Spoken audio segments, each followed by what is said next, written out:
நமக்கு தலைவர் எடப்பாடியார். இன்னைக்கு அவர் வச்சுதான் நம்ம ஓட்டு வாங்க போறோம். எடப்பாடியார் பேரை சொல்லிதான் எல்லா இடங்களையும் ஜெயிக்க போறோம். எல்லாரும் நம்ம தலைவரை நம்ம தான் பாராட்ட முடியும், நம்ம தான் கொண்டாட முடியும்.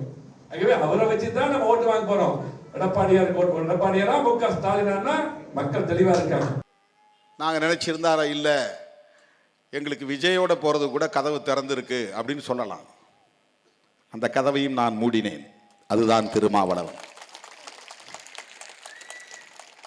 பாஜக தலைமையிலான அணி, அதையும் மூடினேன். அப்போதே நான் சொன்னேன், அதிமுக நமக்கு பல தொகுதிகளை தருவதற்கு தயாராக இருக்கிறது. கூட்டணி அரசுக்கும் ஆட்சிக்கும் அது உடன்பட தயாராக இருக்கிறது. போனால் துணை முதலமைச்சரையும் கோரலாம், கூடுதலாக 3-4 அமைச்சர் பதவிகளையும் பெறலாம். இப்படியெல்லாம் ஆசை காட்டிய சிலர் உண்டு.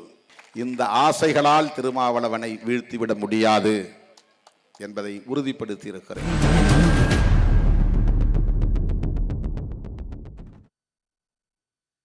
வணக்கம். கேள்விக்களம் நிகழ்ச்சிக்கு உங்களை வரவேற்கிறோம். இது மக்களின் மேடை. விடுதலை சிறுத்தைகள் கட்சியுடைய தலைவர் தொல் திருமாவளவன் பேசின பேச்சு, அதிமுகவுடைய முன்னாள் அமைச்சர் எஸ்பி வேலுமணி பேசின பேச்சு அப்படிங்கிறது ரெண்டுமே மிக மிக கவனிக்கத்தக்கக்கூடிய பேச்சாக இருந்துச்சு. திருமாவளவனை பொறுத்த வரைக்கும் 2 விஷயங்களை சொன்னார். ஒன்று, விஜய் எனக்காக திறந்து வச்சிருந்த கதவுகளை மூடினேன். இன்னொன்று, பாஜக தரப்புல இருந்து எனக்காக திறந்து வைக்கப்பட்டிருந்த, அதாவது விடுதலை சிறுத்தைகள் கட்சிக்காக திறந்து வைக்கப்பட்டிருந்த கதவுகளையும் மூடினேன். அடுத்து அதிமுகவோட சேரலாம் அப்படிங்கிற அந்த பேச்சுவார்த்தை நடந்துச்சு. அதாவது பேச்சுவார்த்தை இல்லை, அது வந்து அதை பற்றியும் சில பேர் பேசினாங்க. அந்த கதவுகளையும் கூட நான் மூடினேன். துணை முதலமைச்சர் பதவி கேட்கலாம், 4 அமைச்சர்கள் கேட்கலாம் அப்படின்லாம் கூட எனக்கு ஆசை வார்த்தை காட்டினாங்க. ஆனால் அதுக்கெல்லாம் நான் மசியலை அப்படின்னு சொல்லி திருமாவளவன் பேசியிருக்காரு. ஒருவேளை நாம் அதிமுகவை நம்பி போயிருந்தோமா இன்றைக்கி நடுத்தெருவில் தான் நின்றுக்கணும் அப்படின்னு சொல்லியும் கூட அவர் அதில் குறிப்பிட்டிருக்காரு. சரி, இது ஒரு பக்கம் இருக்கிற நேரத்தில் தான் அதிமுக நிர்வாகிகளுடைய ஆலோசனை கூட்டம் அப்படிங்கிறது சென்னையில் நடந்துச்சு. அதில் பேசின முன்னாள் அமைச்சர் எஸ்பி வேலுமணி சில விஷயங்களை சொன்னார். தமிழ்நாட்டு மக்களை பொறுத்த வரைக்கும் எடப்பாடியா இல்லை ஸ்டாலினா அப்படிங்கிறதுல ரொம்பவே தெளிவாக இருக்காங்க. நாம் எடப்பாடி பழனிசாமியை முன்னிறுத்தி தான் வாக்கு கேட்குறோம் அப்படின்னு சொல்லி எஸ்பி வேலுமணி குறிப்பிட்டார். 2-3 கேள்விகள் எழுந்து நிற்குது. எப்படியாவது இந்த 2026 ஆட்சியை பிடிச்சிடணும் அப்படிங்கிறது தான் அதுக்கான திட்டத்தை வகுக்க ஆரம்பிச்சிருச்சா அதிமுக அப்படிங்கிறது ஒரு கேள்வி. இன்னொன்று, இப்போது துணை முதலமைச்சர் கொடுக்குறோம், 4 அமைச்சர் கொடுக்குறோம் அப்படின்னு சொல்லி அதிமுக தரப்பில் இருந்து ஆசை வார்த்தை காட்டினாங்கன்னு சொல்லி திரும்ப பேசுனதை வச்சு பார்க்கும்போது கூட்டணி ஆட்சிக்கு தயாராகிடுச்சா அதிமுக அப்படிங்கிற இன்னொரு கேள்வி எழுந்து நிற்குது. இதெல்லாம் தொடர்பாக தான் கேள்விக்கிழமை நிகழ்ச்சியில் விரிவாக பேசியிருக்கோம். வாரத்தில் பங்கேற்க அரசியல் விமர்சகர் ஐயநாதன், அதே போல் விடுதலை சிறுத்தைகள் கட்சியிலிருந்து சட்டமன்ற உறுப்பினர் எஸ் பாலாஜி, திராவிட இயக்க பேச்சாளர் நாஞ்சில் சம்பத், அதே போல் அரசியல் விமர்சகர் பொங்கலூர் மணிகண்டன், இன்னும் சற்று நேரத்தில் வழக்கறிஞர் ராமசாமி மெய்யப்பனும் இணைய இருக்கார். அனைவருக்கும் வணக்கம். நான் நிகழ்ச்சியை ஐயநாதன்ட்டே ஆரம்பிக்கலாம் அப்படின்னு நினைக்கிறேன். சார், இந்த ரெண்டு விஷயங்களையும் நீங்கள் எப்படி சார் எடுத்துக்கிறீங்க? ரொம்ப முக்கியமான ஒரு விடயம்தான். ஏன்னா 2026 தேர்தல் அப்படின்றது வந்துட்டு கூட்டணிகளினுடைய பலமா இல்லை ஒரு அரசின் செயல்பாட்டின் மீதான மதிப்பீடு அல்லது அதிருப்தி எது நிர்ணயிக்கும் அப்படின்றதுல வந்துட்டு ஒரு பெரிய ஒரு குழப்பம் எல்லாருக்கிட்டையுமே இருக்குது. ஒரு பக்கம் வந்தோம்னா பலம் வாய்ந்த ஒரு திராவிட முன்னேற்ற கழகத்தினுடைய ஒரு கூட்டணி, அது அப்போதுலேருந்து தொடர்ந்து இருக்கிறதுனால அது அவங்க ஒரு கன்சாலிடேட்டடாக அது அப்படியே நிற்குது. இன்னொரு பக்கம் பார்த்திங்கன்னா இதற்கு எதிராக ஒரு பலமான கூட்டணி அமைக்கக்கூடிய ஒரு முயற்சியில் திரு எடப்பாடி பழனிசாமி அவர்கள் ரொம்ப தீவிரமாக ஈடுபட்டு இருக்கிறாருன்னு நமக்கு தெரியும். அவர் என்ன பண்ணுறாரு அப்படின்னா, அவருடைய இந்த இது நம்ம ஏற்கனவே பேசுனது பர்சன்டேஜ் போட்டு எல்லாத்தையுமே விஜய் வந்துட்டு ஃபர்ஸ்ட் ஆப்ஷன், 2வது ஆப்ஷன் வந்துட்டு பாமக, அப்புறம் வந்துட்டு அவர்கிட்ட நாம் தமிழர் கூட அந்த ஆப்ஷனில் இருந்தாங்க அப்படின்றதெல்லாம் அவருக்கு என்ன அப்படின்னா திமுகவுக்கு எதிராக வலிமையான ஒரு கூட்டணியை கட்டமைக்க வேண்டிய ஒரு கட்டாயம் அதிமுக இருக்குது. அது காரணம் என்ன அப்படின்னா, திராவிட முன்னேற்ற கழகம் ஸ்டாலின் தலைமையிலான ஆட்சி வந்துட்டு பார்த்திங்கன்னா அவங்க இந்த மக்கள் நல திட்டங்களை நிறைவேற்றுறாங்க இல்லையா. அதில் பார்த்திங்க அப்படின்னோம்னா இந்த 1000 ரூபாய் மகளிருக்கு, அப்புறம் வந்துட்டு இலவச பேருந்து பயணம், அப்புறம் வந்துட்டு இந்த படிக்க போகக்கூடிய பிள்ளைகளுக்கு வந்துட்டு 1000 ரூபா மாதத்துக்கு, அப்புறம் காலை உணவு திட்டம், அப்புறம் இப்போ அந்த மருந்தகம் போன்ற மக்கள் நலனை தூக்கி நிறுத்தக்கூடிய, அதாவது அவர்களுக்கு பொருளாதார ரீதியாக கை கொடுக்கக்கூடிய திட்டங்கள் வந்துட்டு என்ன பண்ணிச்சு அப்படின்னோம்னா, முக்கியமாக அதிமுகவுக்கு இருந்த அந்த ரூரல் ஓட் பேங்க், பெண்களுடைய ஓட் பேங்கை அப்படியே திமுக பக்கம் ஸ்டாலின் பக்கம் கொண்டு போயிடுச்சு. இதுதான் வந்துட்டு அதிமுகவினுடைய மிகப்பெரிய பலவீனமாக நான் பார்க்குறேன். இந்த ஓட் பேங்கை வந்துட்டு வின் பண்ணுறதுக்கு வந்துட்டு அவங்களுக்கு எந்த விதமான வழியும் தெரியல.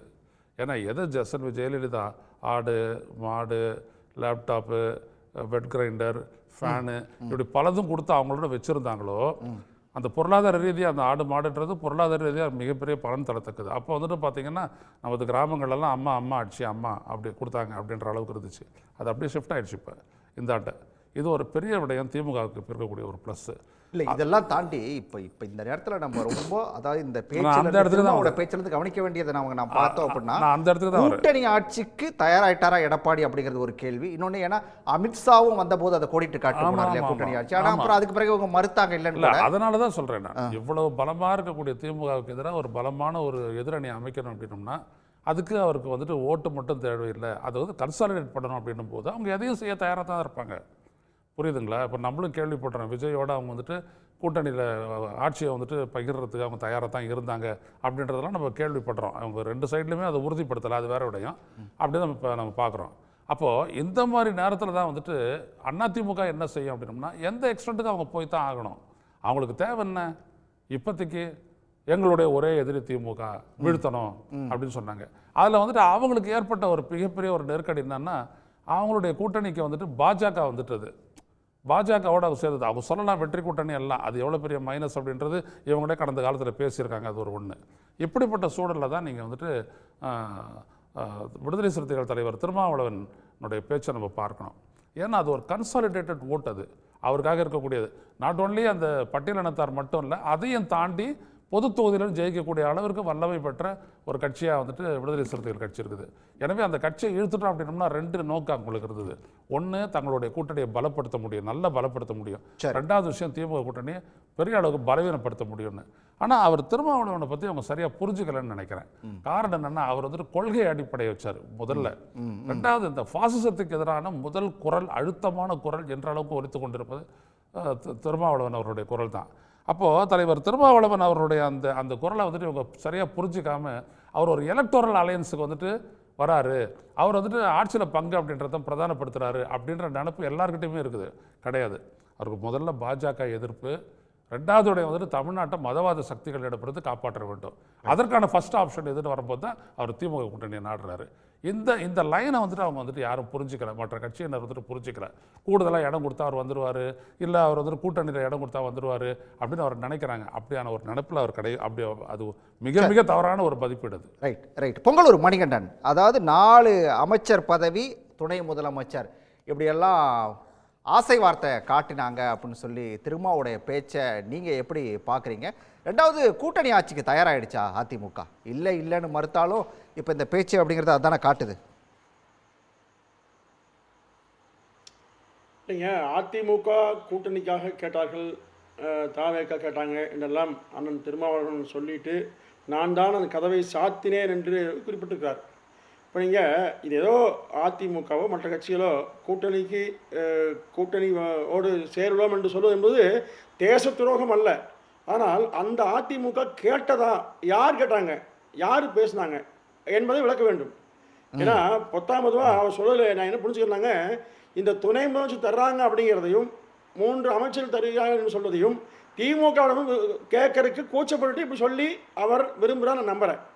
ஏன்னா அந்த அளவுக்கு திமுகவுடைய கட்டுப்பாட்டில் இன்றைக்கு விசிக இருக்கிறது என்பதான உண்மை.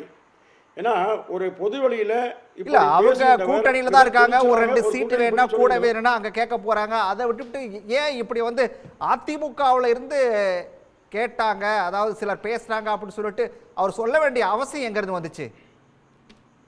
இல்லை, அவர் நோக்கம்ங்க 25 தொகுதிகளை கேட்டு பெறுவோம் என்று சொல்லிக் கொண்டிருந்த காலத்தில் அதிமுக பாஜக அணி சேரவில்லை, தனித்தனியாக இருந்தாங்க.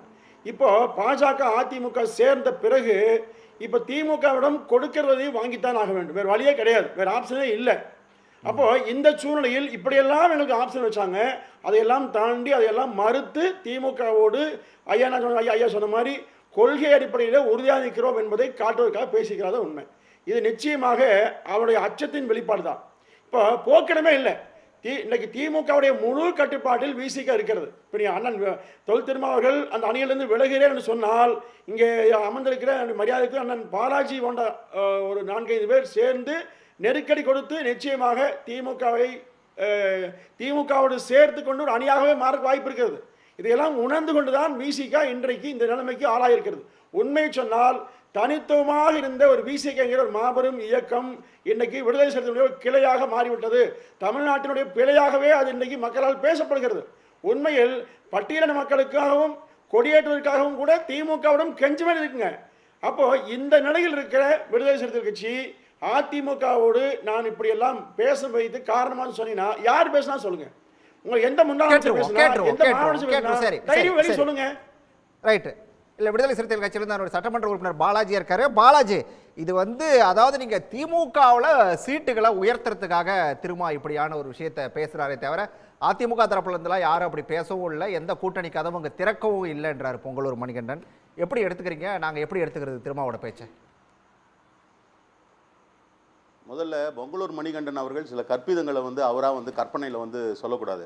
இப்போ நான் கூட சொல்லலாம் நினச்சா, பொங்கலூர் மணிகண்டன் பிஜேபியில் ஆதாயம் பெறறதுக்காக பிஜேபி கிட்ட மீடியேட் பண்ணிவிட்டு பிஜேபி ஏடிஎம்கே கூட்டணி ஆதரிக்கிறான்னு சொல்லலாம். அதனால் இது மாதிரியான ஷோவில் நாங்கள் என்ன நெருக்கடி கொடுக்க போகிறாங்க, யார் என்ன நெருக்கடி கொடுக்க போகிறாங்க? கட்சி தலைவர் எழுச்சி தமிழர் உருவாக்கின ஒரு அமைப்பு. அவர் தான் கட்சிக்கு தனியாக ஒரு முகம் கிடையாது. அதனால் முதல்ல அதை வன்மையாக கண்டிக்கிறேன். அவர் அதை திரும்ப பெறணும் அந்த மாதிரி. அப்புறம் நான் சில கற்பிதங்களை சொல்ல, முதல்ல அதிமுக போனவங்க வந்தவங்களாம் சேர்க்க சொல்லுங்கள். அதில் 1008 பிரச்சனை இருக்குது. செங்கோட்டையனுக்கும் எடப்பாடி பழனிசாமி அவர்களுக்கும் இருக்கக்கூடிய பிரச்சனை இருக்கிறது. அதெல்லாம் இது ஒரு நாகரிகமான ஒரு விவாதமாக கொண்டு போகணும்னு நினைக்கிறேன். அவர் பேசுனதுக்கும் அவருக்கு முன்னாடி மரியாதைக்குரிய அண்ணன் ஐயநாதன் பேசுனதுலேயே ஒரு விஷயத்தை அழுத்தமாக தெரிவித்தார். எதை ப்ரையாரிட்டைஸ் பண்ணி விடுதலை சிறுத்தைகள் கட்சி கூட்டணியை அமைக்கிறது என்பதை ப்ரையாரிட்டைஸ் பண்ணி சொன்னார். ஒன்று. ரெண்டாவது, அவர் யார் பேசுந்து என்ன பேசுந்தெல்லாம் கேட்குறாரு. அவர் எடப்பாடி பழனிசாமி அவர்களுக்கு நெருக்கமானவர். அவரிடமே கேட்டு தெரிந்து கொள்ளட்டும். இப்போ நான் சொல்கிற விஷயத்தை தலைவர் எழுச்சி தமிழரை திரு எடப்பாடி பழனிசாமி அவர்கள் சார்பில் ஒருத்தர் பேசினார்.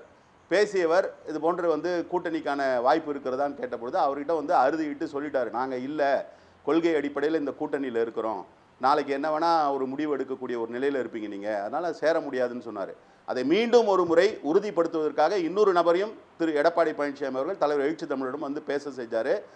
முதல்ல வந்த நபர் ரெண்டாவது வந்த நபருக்கு தெரியாது. அதனால் தலைவர் எழுச்சி தமிழர் முதலில் வந்த நபர் யார் என்பதை இரண்டாவது நபர் இடத்துல சொல்லி அனுப்பினார். ஆகவே இதெல்லாம் மற்ற தலைவர்கள் மற்றவங்களுடைய ஸ்டேட்மெண்ட் ஒரு பக்கம். தலைவர் எழுச்சி தமிழரை பொறுத்த வரைக்கும் இந்த இட்டுக்கட்டி பேசுறது, திருச்சி பேசுறது இதெல்லாம் என்றைக்குமே இருக்காது. இன்னொன்று, அவர் அதிமுகவோடு கூட்டணி சேருவது என்ன தேச துரோகமானா? அதிமுகவோடு கூட்டணி சேருவது தேச துரோகம் கிடையாது. ஆனால் அதிமுக பிஜேபியோடு இருக்கக்கூடிய ஒரு கூட்டணியில் சேருவது நிச்சயமாக தேச துரோகம் என்கின்ற அளவில் தான் நாங்கள் பார்க்குறோம்.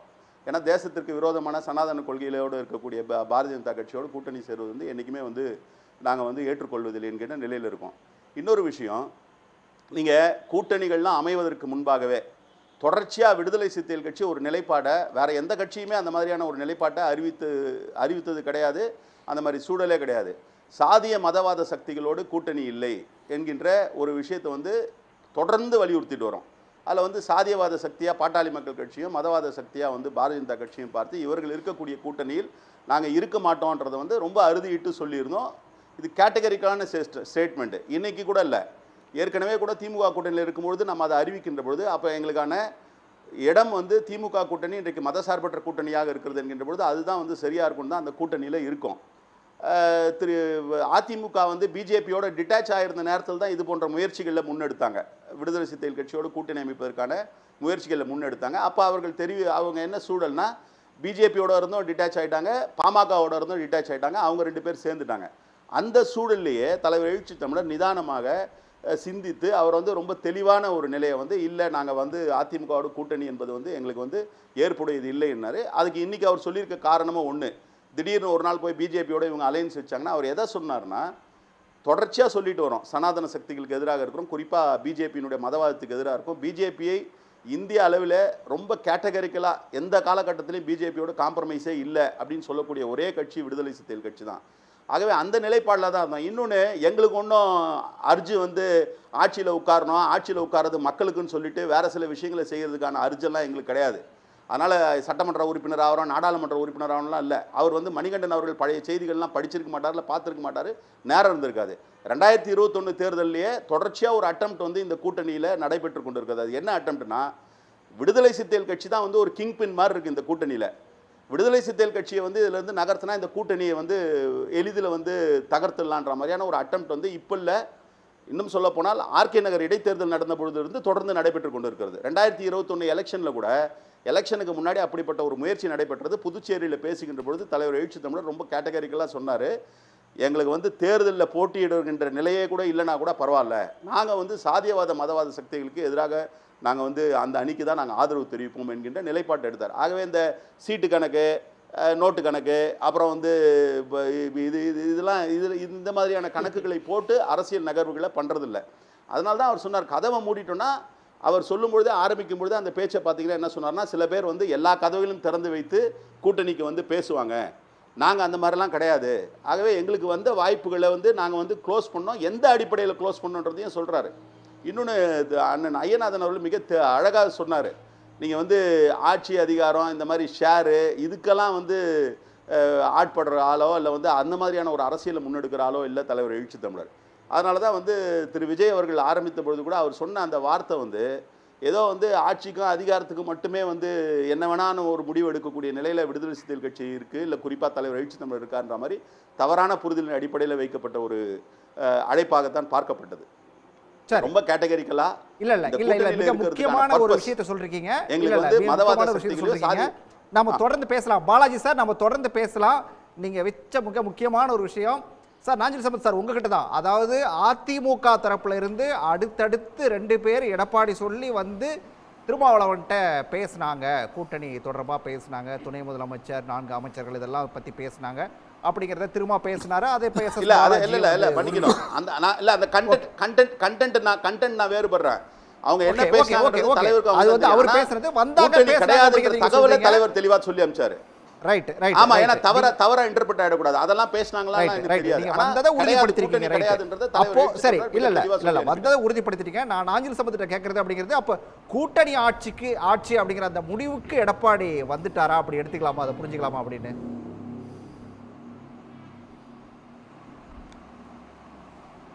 கூட்டணி ஆட்சி அப்படின்னு அமித்ஷா சொல்லிட்டு போயிட்டார். அதற்கு எதிர்வினை ஆற்றுகின்ற ஆளுமையில் அதிமுக இன்றைக்கு இல்லை. அதிமுகவில் கூட்டணி என்று இடம்பெற்றிருந்த அதிமுக இப்பொழுது எடுத்திருக்கிற நிலைப்பாட்டை ஏற்க முடியாமல் சிறுபான்மை மக்களினுடைய பிரதித்துவத்தை பெற்ற ஒரு கட்சி எஸ்டிபிஐ கட்சி கூட்டணியிலிருந்து வெளியேறிவிட்டது. தமிழ்நாட்டினுடைய முதலமைச்சர் அண்ணன் ஸ்டாலின் அவர்களை அந்த கட்சியினுடைய தலைவர் முபாரக் அவர்கள் சந்தித்து நீங்கள் எடுத்திருக்கிற நிலைப்பாட்டை, வக்ஃப் போர்டு சட்ட திருத்தத்தை நாடாளுமன்றத்தில் நிறைவேற்றியதற்கு பிறகு தமிழ்நாடு சட்டமன்றத்தில் ஒரு கண்டன தீர்மானத்தை கொண்டு வந்தது எங்களுக்கு ஒரு ஆறுதலையும் நம்பிக்கையும் தருகிறது என்று அண்ணன் ஸ்டாலினை சந்தித்து ஆதரவு தெரிவித்திருக்கிறார். இப்பொழுது அதிமுக என்கிற கட்சி ஆடுவார் இல்லாத அரங்கமாக, பாடுவார் இல்லாத பாடலாக, தேடுவார் இல்லாத திரவியமாக, தீண்டுவார் இல்லாத தின்பண்டமாக இன்றைக்கு அது தள்ளப்பட்டு விட்டது. அந்த கட்சி இன்றைக்கு படுகுழியில் தள்ளிய ஒரு பாவத்தை எடப்பாடி செய்திருக்கிறார். இந்திய மக்களுக்கும் இந்திய நாட்டுக்கும் ஆகாத கட்சியாக இருக்கக்கூடிய ஒரு வகுப்புவாத கட்சியாக தன்னை அடையாளப்படுத்திக் கொள்வதில் கூச்சப்படாத ஒரு கட்சி இப்பொழுது பகல்காம் தீவிரவாத தாக்குதலுக்கு இன்றைக்கு பல பேர் பல காரணங்கள் சொன்னாலும் பிஜேபி நடத்திய வெறுப்பரசியல் தான் இதற்கு காரணம். இப்படி ஒரு வெறுப்பரசியலை இந்தியாவில் அரங்கேற்றி ஆட்சியை தக்க வைத்து கொண்டிருக்கிற ஒரு மோசமான கட்சியோடு கூட்டணி வைத்து கொண்டிருப்பதன் மூலம் ஒரு அரசியல் தற்கொலையை எடப்பாடி பழனிசாமி செய்திருக்கிறார். ஆகவே எடப்பாடி பழனிசாமியை ஆதரிக்கிற மனநிலையில் அதிமுக தொண்டனே இல்லை என்பதுதான் கசப்பாக இருந்தாலும் உண்மை. அவன் உள்ளம் உடைந்து ஊரில் முகம் காட்ட முடியாமல் அவன் விம்மி அழுகிற குரல் எடப்பாடி பழனிசாமிக்கு கேட்கவில்லை. வெற்றியோ தோல்வியோ இந்த கட்சி காப்பாற்றப்பட வேண்டுமென்றால் அதிமுகவோடு கூட்டணி சேர்ந்துதான் காப்பாற்றப்படும் என்றால் அப்படி ஒரு நிலைமைக்கு வந்திருக்கக்கூடாது என்பதுதான் அதிமுக தொண்டனுடைய நிலைப்பாடு, அரசியல் பார்வையாளருடைய நிலைப்பாடு. ஆகவே ஒரு தன்னுடைய சுயநலத்திற்காக அதிமுக என்கிற கட்சியை மிக குறைந்த விலைக்கு விட்டிருக்கிறார் எடப்பாடி பழனிசாமி. அதாவது போன தேர்தலில் ஒரு மெகா கூட்டணி அமைப்போம் அப்படின்னு சொல்லி சொன்னாங்க. ஆனா ஒரு பெரிய கட்சிகள் அதெல்லாம் எதுவுமே வரல, இவர் என்ன மெகா கூட்டணி அமைச்சிட்டாரு அப்படிங்கிற கேள்வி எல்லாருமே எழுப்பணும். இப்போ ஒரு தேர்தல் வரப்போகுது, அவங்க வந்து ஒரு பாஜக கூட கூட்டணி வச்சிருக்காங்கிறது அவ்வளோ பெரிய ஒரு தேச விரோதமா, தேச குற்றமா? தேச விரோதம் தான், தேச குற்றம் தான். ஏன்னா இந்தியா வந்து ஒரு பன்முகத்தன்மை உள்ள நாடு. இந்த நாட்டினுடைய பன்முகத்தன்மையை பாடையில் ஏற்ற துடிக்கிற கட்சி இந்த பிஜேபி கட்சி. இந்தியாவினுடைய அரசியல் வரலாற்றில் நாக்பூர் RSS தலைமையகத்திற்கு இதுவரைக்கும் எந்த பிரதமரும் சென்றதில்லை. இப்பொழுது இந்தியாவினுடைய பிரதமர் அங்கே செல்லுகிறார். ஒரு வகுப்புவாத அஜெண்டாவை, இந்து ராஷ்டிரம் என்கிற அஜெண்டாவை நிறைவேற்றுவதற்கு ஒரு வாய்ப்பு கிடைக்குமா என்று காத்திருக்கிற அந்த கும்பலின் கையிலே கொண்டு போய் அதிமுகவை ஒப்படைத்திருக்கிறார். நான் உயிரோடு இருக்கிற வரை எதிர்காலத்தில் அவர் தெளிவா சொல்லிட்டாரு, எடப்பாடி கொள்கை வேறு கூட்டணி வேறுன்றாரே சார். கொள்கை வேறு கூட்டணி வேறு என்று சொல்லி தப்பிக்க முடியாது. அதை அறிவிக்கிற இடத்துல அவர் அந்த நாற்காலில் உட்கார்ந்திருக்கிறார் எடப்பாடி பழனிசாமி. பின்பக்கத்தில் பார்த்தா பிஜேபி கொடி தான் இருக்கிறே தவிர அதிமுக கொடி இல்லை. ஆனால் கூட்டணிக்கு சீஃப் எடப்பாடி பழனிசாமி. அவர் அதில் ஒரு ஸ்டேட்மெண்ட் கொடுப்பதற்கோ ஒரு பத்திரிகையாளரை சந்திப்பதற்கோ கூட அவருக்கு அனுமதி இல்லை.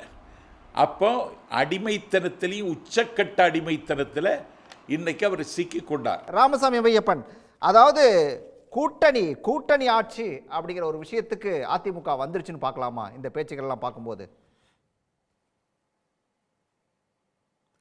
பாரத மண்ணிற்கும் தமிழ் மக்களுக்கும் முதற்கண் வணக்கங்கள். மக்களுக்கு என்ன தேவை அப்படின்னு எல்லா காலத்திலும் சிந்தித்தவர், அதை கூச்சப்படாமல் தயங்காமல் தைரியத்துடன் மக்களுக்கு உத்வேகத்துடன் பேசக்கூடியவர். எனக்கு வருத்தம் எங்கே இருந்து அப்படின்னா, பல்காம் தாக்குதலை உலக நாடுகள் எல்லாம் பல தலைவர்கள், இங்கே இருக்கும் எதிர்க்கட்சி தலைவர்கள் முதற்கொண்டு இன்னைக்கு இருக்க திமுகவின் கூட்டணி கட்சிகள் கூட அதை ஒரு தீவிரவாத தாக்குதல் அப்படின்னு பார்த்துருக்காங்க. ஆனா நாஞ்சில் சம்பத் அவர்கள் அதை ஒரு பிரிவினைவாத கட்சி நடத்தி வைக்கப்பட்டது அப்படின்னு பார்க்கும்போது மன்னிக்கணுங்க, ஒரு முக்கியமான விஷயம், ஒரு நாடு தழுவிய விஷயம், அதை தவறாக கூறினால் அதை கேள்வி கேட்க வேண்டிய அவசியம் இருக்கிறது. அதை உங்கள் தொலைக்காட்சியில் ஒளிபரப்பு செய்வீர்கள். பல்காம் தாக்குதல் தீவிரவாத நிகழ்ச்சி கிடையாது என்று நீங்க சொல்லுவீங்கன்னா மன்னிக்கணும், நான் என்ன இங்க இன்வைட் பண்ணிருக்கீங்க, என்னோட ஒப்பீனியன் மேட்டர் ஆகுது அப்படின்னு நீங்க கேள்வி கேட்கறீங்க. என்னோட ஒப்பீனியன் அந்த மாதிரி ஒரு தவறான விஷயத்தை பொதுத்தளத்தில் வைக்கக்கூடாது அப்படின்றது. இன்னைக்கு இருக்க ராணுவத்தை குறைவாக பேசுவது, மக்களின் அறிவை குறைவாக பேசுவது, அதை கண்டிக்க வேண்டிய அவசியம் இருக்கிறது.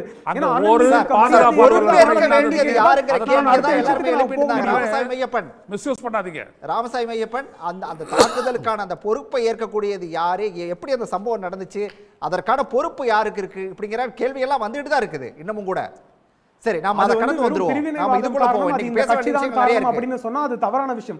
தீவிரவாதிகள் என்ன நோக்கத்தோட செய்கிறார்கள்னு தீவிரவாதத்தை ஒடுக்க வேண்டிய அவசியம் நமக்கு இருக்கிறது. அதனால தீவிரவாதத்தை நம்ம எல்லாரும் எதிர்ப்போம் அப்படின்றது நிச்சயமா அந்த விவாதம் இல்ல. காஷ்மீர் விவாதம் இன்னோட முடிய போறது இல்ல. அதுக்கு நிறைய பேச வேண்டிய காலம் இருக்கு. இன்னைக்கு நாம இதுக்கு விடுதலை சிறுத்தைகள் போவோம். கேக்குறேனா? ஸோ அதை தாண்டி முக்கியமான விஷயம் நீங்கள் இன்னைக்கு கேள்வி கேட்குற விஷயங்கள் காஷ்மீர் அந்த இம்பார்ட்டன்ஸில் வரல. அதுக்கு அடுத்தது இன்னைக்கு இம்பார்ட்டன்ஸ்ல வரலன்னு நான் சொல்லலை. இன்னைக்கு நம்ம விவாதம் இதுக்குள்ள போறோம், இதுல பேசலாம்னு சொல்ல வரேன். நிச்சயமா அது முக்கியமான விஷயம் தான், பேச வேண்டிய விஷயம் தான். நாமளும் ஒரு 3 நாள் அதை பேசணும், திரும்பவும் பேசுவோம். இன்னைக்கு இதை பத்தி பேசலாம்னு சொல்றேன். ரொம்ப சிம்பிளான விஷயங்க. எல்லா ஒரு அரசியல் கட்சிக்கும் அது தனிதாக புதிதாக இன்னைக்கு பிறந்த விஜயின் அரசியல் கட்சியாக இருக்கலாம், இல்லை விசிகாக இருக்கலாம், இல்லை பாஜகவாக இருக்கலாம், அஇஅதிமுகவாக இருக்கலாம், இன்னைக்கு ஆட்சியில் இருக்க திமுகவாக இருக்கலாம் தமிழ்நாட்டில். அனைத்து அரசியல் கட்சிகளுக்கும் 2 முக்கியமான கொள்கைகள். அவர்களோட கொள்கையை மக்களிடம் கொண்டு போய் சேர்க்க வேண்டும். அந்த கொள்கையின் மூலமாக ஆட்சி பொறுப்பில் வர வேண்டும். ஆட்சி பொறுப்பில் வந்து மக்களுக்கு அவர்கள் எது சரி, மக்களுக்கு என்ன தேவை, அதை நாங்கள் செய்ய வேண்டும் அப்படின்ற அந்த நம்பிக்கை தேவை. அப்போ என்ன இதுல 2 விஷயம். ஒன்று, மக்களுக்கு அவர்கள் கொள்கையை கொண்டு போய் சேர்க்க வேண்டும். இரண்டாவது, ஆட்சி பொறுப்பில் வர வேண்டும். ஆட்சி பொறுப்பில் வர வேண்டும் அப்படின்னா அதற்கு என்ன தேவை அப்படின்னு பார்க்க வேண்டிய தேவை இருக்கிறது. ஒரு எதிர்க்கட்சியோட அவர்கள் அல்ல அங்கே இருக்க ஒரு வேட்பாளரோட ஒரு வாக்காவது அதிகமாக பெற வேண்டிய தேவை இருக்கிறது. அதற்கு என்னெல்லாம் செய்யணுமோ அதை வந்து மக்கள் நலன் கருதி அவர்கள் செய்ய வேண்டிய அவசியம் இருக்கிறது. சட்டத்திற்கு உட்பட்டு செய்ய வேண்டிய அவசியம் இருக்கிறது. அதை இன்னைக்கு அஇஅதிமுகவும் பாஜகவும் செய்திருக்கிறார்கள், கூட்டணி சேர்ந்திருக்கிறார்கள். ஒன்றும் இல்லை, திமுக வந்து மக்கள் நல கூட்டணி அப்படின்னு நீங்கள் என்னதான் சொன்னாலும் அவர்கள் கொள்கையில் எவ்வளோ விரோதம் இருக்குன்னு பாருங்க. ஒரு கட்சி கேபிட்டலிஸ்ட் கட்சி, ஒரு கட்சி சோசியலிஸ்ட் கட்சி, ஒரு கட்சி கம்யூனிஸ்ட் கட்சி, ஒரு கட்சி வந்து இதுனா மதம் சார்ந்த கட்சி, அதுக்குள்ளேயே ஒரு கட்சி வந்து பழங்குடியினருக்காக பேசுகின்ற கட்சி. ஒன்றும் இல்லை, விசிகே கட்சி இருக்கு. விசிகேவே இன்னைக்கு திமுகவோட கூட்டணியில் இருக்காங்க. அவர்களோட முக்கியமான கொள்கை வந்து பழங்குடியினர், தாழ்த்தப்பட்டவர்கள் இவர்களோட வாழ்க்கை தரத்தை உயர்த்த வேண்டிய அவசியம் இருக்கிறது. சமமான வாழ்க்கை அனைத்து மக்களும் பெற வேண்டியது அப்படின்றது அவங்களோட கொள்கையில ஒரு முக்கியமான கொள்கை, ஒரு பிரைமரியான கொள்கை. ஆனா இன்னைக்கு என்ன ஆகுது, வெங்கவேல் கேள்விக்கு திமுகவால பதில் சொல்ல முடியல, கள்ளக்குறிச்சிக்கு திமுகவால பதில் சொல்ல முடியல, டாஸ்மாக மூடிடுவோம் அப்படின்னு சொன்னாங்க, அதுக்கு அவங்க சொல்ல முடியல. அவங்களோட முக்கியமான மேனிஃபெஸ்டோல டிஎம்கேலே இருந்தது. அவர்கள் கூட்டணி கட்சியாக இருந்து அவர்கள் ஆட்சி பொறுப்பில் இருக்கிறார்களோ இல்லையோ, பங்கு கொடுக்கிறார்களோ இல்லையோ, விசிகாவால் இந்த கேள்விகளை கேட்க வேண்டிய அவசியம் இருக்கிறது. ஆனா திமுக ஒரு பொறுப்பான கூட்டணி கட்சியாக இருந்தால் அதற்கு என்ன பதில் சொல்ல வேண்டும், இல்லை என்ன மாதிரி செயலாற்ற வேண்டும். ஆனா திமுக இன்னைக்கு அந்த இதெல்லாம் எதுவுமே செய்யல. அவர்கள் மக்கள் தேவை என்ன அப்படின்ற பயனுக்கே இன்னைக்கு திமுக வரல. அவர்களுக்கு வந்து தனிப்பட்ட தேவை என்ன இருக்கிறது. திமுக வந்து தனி மனிதனுக்காக நாங்க ஒரு 1000 ரூபாய் கொடுக்க முடியும்னு சொல்றாங்க. ஆனா அதே வந்து ரெவென்யூ எப்படி சேர்க்க முடியும் இங்க அப்படின்னு ஒண்ணும் இல்லைங்க. எடப்பாடியார் அவர்கள் குட் ஃப்ரைடே அன்னைக்கு அது ஒரு நல்ல நாள், அன்னைக்கு வந்து டாஸ்மாக மூடிடலாம் அப்படின்னு அவங்க கேட்கறாங்க. அது ஒரு ரிக்வெஸ்ட் சட்டசபையில வைக்கிறாங்க. இன்னைக்கு வரைக்கும் அந்த மாதிரி ஒரு நல்ல விஷயத்தை 4 வருஷமாக பலர் கேட்டுக்கிட்டு இருக்காங்க. ஆட்சியில் இருந்த திமுக இதை இன்னைக்கு வரைக்கும் செய்யல. சோ அந்த மாதிரி விஷயங்கள்லாம் ஒன்றும் இல்லை. கள்ளக்குறிச்சியில் அவங்க கேட்டதே டாஸ்மாக் தேவையில்லாத இடத்துலலாம் குறைச்சிக்கிட்டே வரணும், மொத்தமா டாஸ்மாகோட பயன் குறைச்சு. நான் கேட்ட கேள்வி விட்டு வேற எங்கேயே போயிட்டு இருக்கீங்க. இல்ல அந்த கேள்விக்கு வந்துடுறேன், அதற்கான பதில கொஞ்சம் நேரா சொல்லுங்க.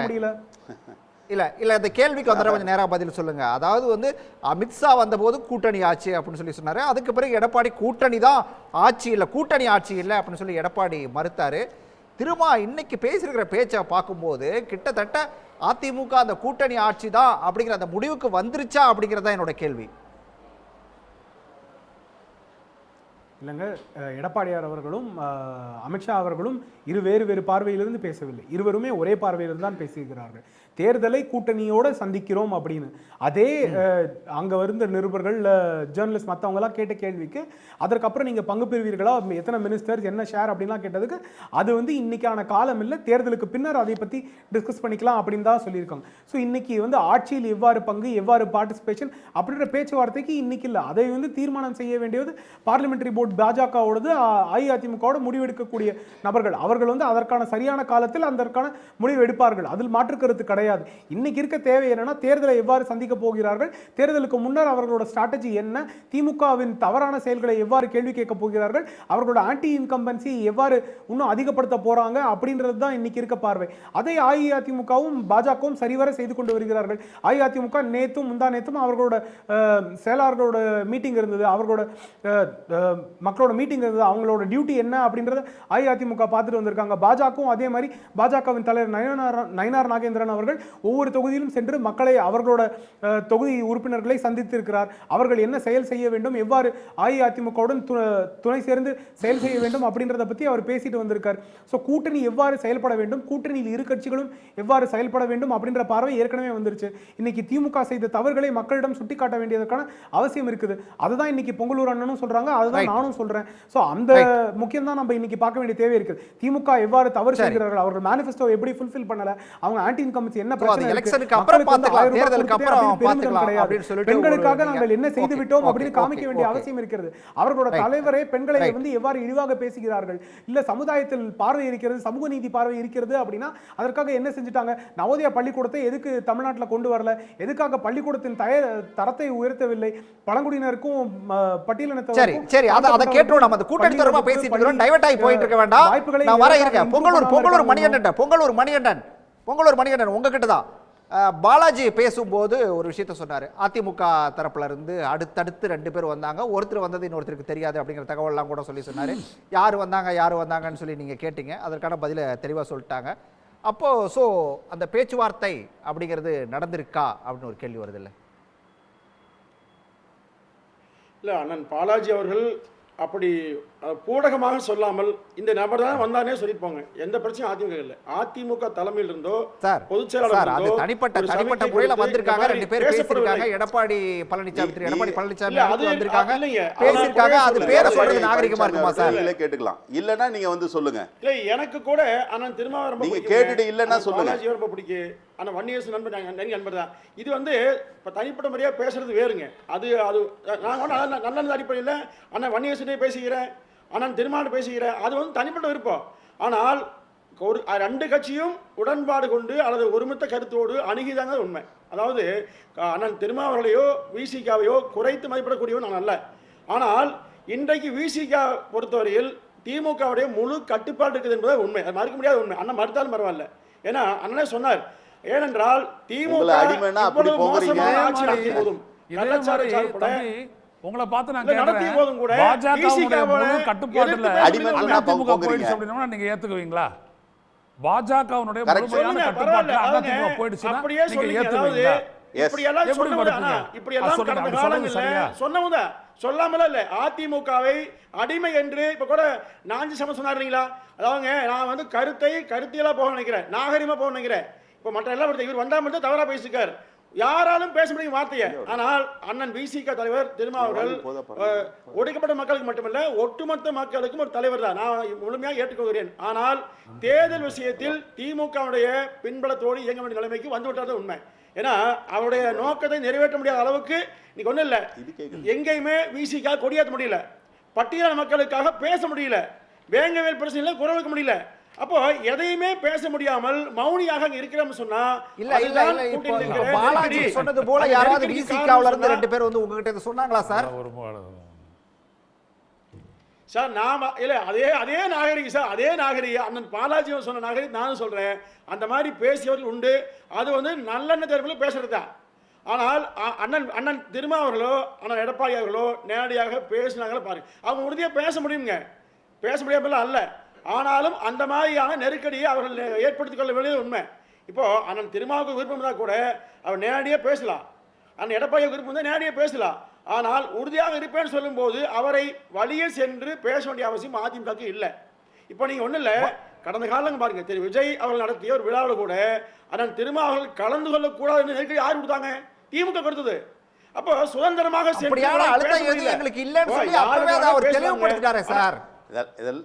இல்ல பேசி முடிச்சதெல்லாம் திருப்பி வந்து தவறா சொல்ல வேண்டாம். ஆனா இல்லைங்க பாலாஜினா, இப்ப நான் சொல்றது அன்றைக்கு விஜய் நடத்திய அந்த நிகழ்ச்சியில கலந்து கொள்வது என்ன சிக்கல்? அம்பேத்கர் பேசிட்டு போங்க, ஆனாலும் நாங்கள் உறுதியாக திமுக இல்ல தெளிவா கொடுத்தாரு அதற்கான விளக்கத்தை. சரி பாலாஜி நீங்க செய்யறது இல்ல இல்ல, அதாவது அண்ணன் மணிகண்டன் வந்து ரொம்ப வசதியா பேசுறாரு, ஒன்றும் தப்பு இல்லை. அவங்க ஏதாவது முடிவு எடுத்தாங்கன்னா அது பிஜேபியினுடைய அழுத்தத்தினால வந்த முடிவுன்னு வெளிப்படையா அப்பட்டமா தெரிஞ்சா கூட அது வந்து அவங்களோட சொந்த முடிவா தெரியுது. இது ஏன் இந்த பார்வை உங்களுக்கு? நாங்கள் எல்லாமே சுயமாக தான் முடிவு எடுக்கிறோம். தலைவர் எழுச்சி தமிழர் அதை பற்றி எல்லாம் பேசிட்டாரு, அந்த நிகழ்ச்சி அது தொடர்பாக பேசிட்டாரு, எந்த அழுத்தமும் இல்லை. நாங்கள் வந்து இயல்பாக தான் ஒரு கூட்டணியில் வந்து தொடர்றோன்றது வந்து ரொம்ப இயல்பான விஷயம். வேங்கை வெயிலுக்காக இவங்கெல்லாம் இங்கே மாதிரி தொலைக்காட்சியெலாம் வந்து பொங்குன்னு பொங்குறாங்க. திரு எடப்பாடி பழனிசாமி அத்தனை முறை சட்டமன்றத்தில் வெளிநடப்பு பண்ணியிருக்காரு, எதுக்கோ வெளிநடப்பு பண்ணுறாரு. ஏன் வேங்கை வெயில் வந்து பார்க்க போனால் வந்து தலைவர் எழுச்சி தமிழரை கேட்டது மாதிரி திமுகவுக்கு எதிரான அரசியல் நிலைப்பாடு இருக்குது, அதிமுகவுக்கு வந்து அது ஒரு முக்கியமான ஒரு விஷயம் தானே, அது தொடர்பாக வந்து அவங்க வந்து பிரச்சனையை கலப்புனாங்கன்னா வந்து அது நல்லது தானே, அது அவங்க பாயிண்ட் ஆஃப் வியூவில் ஏன் அதை பேச மாட்டேன்றாரு? ஒன்றும் இல்லை, அன்றைக்கி கூட வந்து சட்டம் ஒழுங்கு சரியில்லைன்னு வந்து வெளிநடப்பு பண்ணுறாரு. அதுக்கு முன்னால் தான் வந்து திருநெல்வேலியில் வந்து அந்த மாணவர் வந்து அபிஷேக் ராஜா மீது வந்து கொலைவெறி தாக்குதல் நடத்தியிருக்காங்க. இவர் லிஸ்ட் அவுட் பண்ணுறாரு இந்த விஷயங்கள் நடந்திருக்குன்னு, அதில் கூட அதை சேர்க்கலை. இன்னும் கூட ஒரு படி மேலே போய் சொன்னால் அது தொடர்பாக வந்து அவங்க கட்சியில் இருக்கக்கூடிய தோழர்களே வந்து இது மாதிரி இதையும் வந்து அவர் சொல்லியிருக்கலான்ற மாதிரியான ஒரு கருத்தை வந்து வெளிப்படுத்துகிறாங்க. உங்களுக்கு ஏன் இந்த மாதிரியான ஒரு வேறுபட்ட நிலைப்பாடு இருக்குன்ற கேள்விகள்லாம் இருக்குது. இதெல்லாம் கடந்து நான் சொன்னது மாதிரி 2 பேர் வந்து பேசுனது உண்மை, இன்றைக்கு நான் எப்படி புரிந்து கொள்றேன்னா, தலைவர் எழுச்சி தமிழர் நேற்றைக்கு பேசிய பேச்சிலிருந்து வந்தவர்கள் சொன்ன கருத்துக்களின் அடிப்படையில் தான் அவர் வந்து சொல்லியிருக்காரு. இது 2 பேரும் திரு எடப்பாடி பழனிசாமி அவர்களும் தலைவரும் சந்திக்கிறது ஒன்றும் பெரிய விஷயம் இல்லை. அது வந்து நீங்கள் வந்து கூட்டணிக்காக தான் இல்லை, இயல்பாக கூட சந்திக்கலாம், அதெல்லாம் ஒன்றும் பெரிய விஷயம் இல்லை. ஆனால் கூட்டணி தொடர்பான பேச்சுவார்த்தை என்கின்ற பொழுது எடுத்த உடனே வந்து நேரடியாக சந்திக்க மாட்டாங்கன்றது உங்களுக்கே தெரியும் அரசியல் நிலைப்பாடில். அது மாதிரி அவர் ஃபீலர்ஸ் மாதிரி வந்து 2 பேரை அனுப்புனார், பேசினார்ன்றது எந்த மாற்று கருத்தும் கிடையாது, அதில் எந்த விதமான தவறான பதிவும் கிடையாது. ஆனால் ஏற்கனவே சொன்னது மாதிரி திரு பொங்கலூர் மணிகண்டன் அவர்கள் அதை வந்து போய் தெரிஞ்சுக்கலாம். அப்புறம் வந்து நம்ம தோழர் ராமசாமி அவர்கள் வந்து அவர் ரொம்ப அழகாக எங்கள் கொள்கையெல்லாம் சொல்கிறார். எங்கள் கொள்கையெல்லாம் இருக்கட்டும், உங்கள் கொள்கை வந்து அப்போ வந்து பட்டியலின மக்கள் பழங்குடியின மக்கள் மேம்படுத்துறது உங்களுக்கு இல்லையா கொள்கையே? அப்போ நீங்கள் அதை பற்றி கவலைப்பட, இது என்ன உளவியல் உங்களுக்கு? இன்னும் எத்தனை வருஷம் இந்த உளவியலில் இருப்பீங்க? விடுதலை சிறுத்தை கட்சினா வந்து பட்டியலின பழங்குடியின மக்களுடைய மேம்பாடு மட்டும் தான் கவலைப்படுறோமா, இல்லை வந்து அதை பற்றி மட்டும் தான் பேசுகிறோமா? பாசிசத்தை எதிர்த்து போராடலையா, இல்லை வந்து இன்றைக்கு வந்து பயங்கரவாதம் நடந்ததுன்னா அது எதிர்ப்பாக அது தொடர்பான பிரச்சனைகளை கையாளலையா, இல்லை தமிழ்நாட்டினுடைய ஜீவாதார பிரச்சனைகளை கையாளலையா? முதல்ல உங்களுடைய இந்த பார்வையை முதல்ல மாற்றுங்க. இதை மாற்றினீங்கனாலே போதும். நீங்கள் அந்த பார்வையை மாற்றாமல் எங்களை வந்து சுருக்கிற வேலையிலே வந்து நீங்கள் தொடர்ந்து ஈடுபடுறதுன்றது வந்து ஏற்புடையதா இல்லை. சரி சரி ஐயநாதன் சார் நிலைப்பாடு வர வச்சுட்டீங்க, ரைட்டு. இதில் எஸ்பி வேலுமணி சொன்னார் இல்லையா ஒரு விஷயம், அதாவது நாம் வந்து இங்கே ஸ்டாலினா எடப்பாடியா அப்படிங்கிற ஒரு போட்டி தான் இருக்குது, நாம் எடப்பாடியை முன்னிறுத்தி வாக்கு சேகரிப்போம் அப்படின்னு சொல்லி சொன்னதில் வந்து இன்னொரு விஷயத்தையும் பின்னால் இருக்கிறத நம்ம கவனிக்கணும். இங்கே தமிழ்நாட்டை பொறுத்த வரைக்கும் அப்போ அதிமுகவா திமுகவா அப்படிங்கிறதா, இங்கே வந்து பாஜகவோ விஜயோ இதெல்லாம் எதுக்குமே இங்கே வந்து வேலை இல்லை அப்படின்னு சொல்லி சொன்னதாக தான் அதை நம்ம புரிஞ்சிக்க முடியுது. இதை நீங்கள் எப்படி புரிஞ்சுக்கிறீங்க? அப்போ நிச்சயமாக நாங்கள் பிஜேபியை மோடியை முன்னிறுத்தி இந்த தேர்தலை சந்திக்க போகிறதில்லை அப்படின்றத அவர் இப்படி சொல்கிறாரு. எடப்பாடி பழனிசாமி அவர்களை முன்னிறுத்தி தான் நாங்கள் வந்துட்டு பண்ண போகிறோம், சீஃப் மினிஸ்டர் கேண்டிடேட்னு சொல்லிட்டாங்கல்ல அவங்க, இதுதான் நாங்கள் வச்சு பண்ண போகிறோன்னு சொன்னது. அதனுடைய அர்த்தம் இதுதான். கட்டாயம் பிரதமர் மோடியினுடைய முகத்தை காட்டி மோடிக்காக ஓட்டு போடுங்க அப்படிலாம் சொல்லி நாங்கள் கேட்க மாட்டோம், நாங்கள் எடப்பாடி பழனிசாமி வச்சு தான் கேட்க போகிறோம் அப்படின்னு சொல்கிறது அவங்களுடைய இது. அவங்களுக்கு வேறு ஆப்ஷன் என்ன இருக்குது? அவங்களுடைய பொதுச் செயலாளர் அப்படி தான் சொல்லி கேட்டாகணும், அதை பற்றி இல்லை. இங்கே என்ன அப்படின்னோம்னா, நீங்கள் இந்த ஆட்சிக்கு எதிராக ஒரு பலமான கூட்டணி அமைப்பதற்கான உங்களுடைய முயற்சியில் நீங்கள் விடுதலை சிறுத்தைகளை குறி வச்சிங்களா இல்லையா? இவ்வளவுதான். அவர் வெளிப்படையாகவே சொல்லியிருக்காரு திரு எடப்பாடி பழனிசாமி, விடுதலை சிறுத்தைகள் நிற்க மாட்டாங்க, அந்த கூட்டணி சிலர் வருவாங்க. எல்லா கட்சியோடும் ஒரு சின்ன இடைமறி சார், அதாவது எல்லா கட்சியோடும் இந்த மாதிரி வந்து கூட்டணி அமைக்க வேண்டும் விரும்புவது ஏற்புதா? இப்போ நீ அதிமுக விசிக கூட்டணி வைக்காத கட்சியில இல்லை, தீண்டத்தக்க கட்சியும் இல்லை, கூட்டணி வைப்பதற்கு எல்லாம் விரும்புவது ஏற்கதானா? எந்த தவறு இருக்குல்ல? இது ஏன் தவறு? நீங்க நாளைக்கு அதிமுக சேராத பேசும்போது பேசும்போது என்ன சொன்னீங்கன்னா, இது வந்துட்டு ஆத்தன்டிக்காக நடக்கலை அப்படி சொல்லலை திருமாவளவன் அப்படி நீங்கள் சொல்கிறீங்களே, அதுக்கு நான் சொல்கிறேன், திரு எடப்பாடி அவர்களே வெளிப்படையாக சொன்னார், அந்த கூட்டணியில் இருக்கக்கூடிய சில கட்சிகள் அது கட்டாயம் வெளியில் வரும், அது எங்க கூட்டணி. நீங்களே பல விவாதங்கள்ல சொல்றீங்களே, முன்னாடி திமுக கூட்டணியில் இருக்கக்கூடிய பல கட்சிகள் இங்க வரதுக்கான வாய்ப்புகள் இருக்குது அப்படின்னா நீங்க சொல்றீங்களே. அப்ப நீங்க அதுல குறி வச்ச கட்சியே வந்துட்டு விடுதலை சிறுத்தைகள் தான். அது உண்மை. பெரிய கட்சியா தமிழ்நாட்டில் இருக்க விடுதலை சிறுத்தைகள் விடுதலை சிறுத்தைகள் கட்சி தங்க பக்கம் வந்துச்சு அப்படின்னா அது ஒரு மிகப்பெரிய பலமாகும் அப்படின்ட்டு நினைக்காத கட்சி எதுவுமே கிடையாது. ஸோ அதிமுக அப்படி நினைச்சதையும் நான் தவறுன்னு சொல்லலை. ஆனால் அப்படியெல்லாம் ஒரு பேச்சுவார்த்தை நடக்கலை அப்படின்றதுக்கு ஒரு ஆத்தென்டிகேஷன் கேட்குறாரு பார்த்தீங்களா, அது அரசியலில் இருக்காது, அது முற்று பெறும்போது தான் இருக்கும்.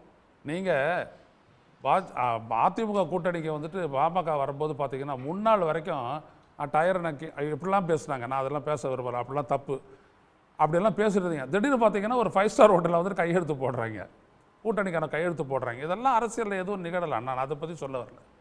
நான் சொல்ல வருவது, நீங்கள் எந்த கட்சியை எதிர்பார்த்தீர்களோ அந்த கட்சி ஒரு கொள்கை வயப்பட்டு தான் அடிப்படையில் தான் அது அரசியல் முடிவை எடுக்கிறது. வெறும் வாக்கு சீட்டு அதிகாரம் அப்படின்றது இல்லை.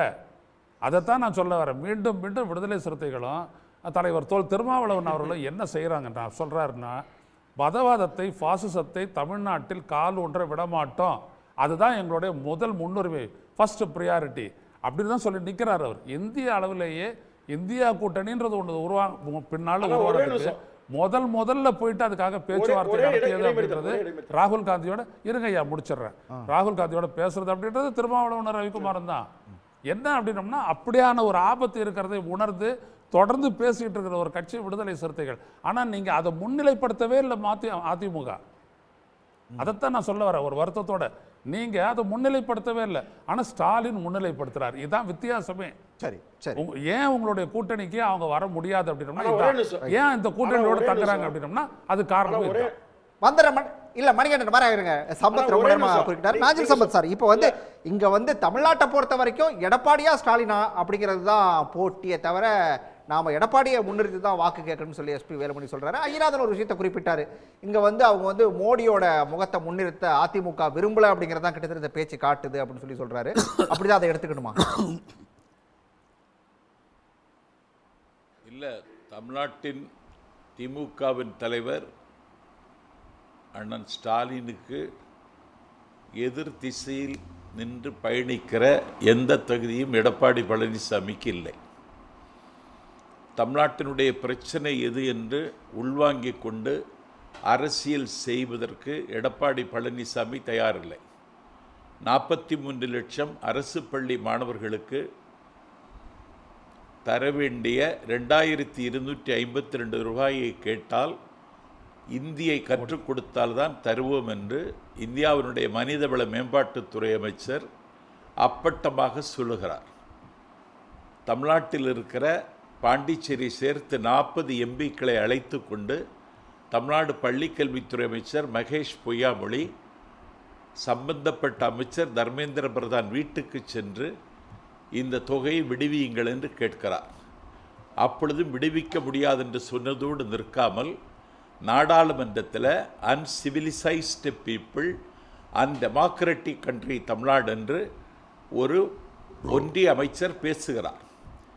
இதற்கு இன்றைக்கு எதிர்வினை ஆற்றி கொண்டிருக்கிறோம் நாங்கள். இதை பற்றி எடப்பாடி பழனிசாமியினுடைய கருத்து என்ன?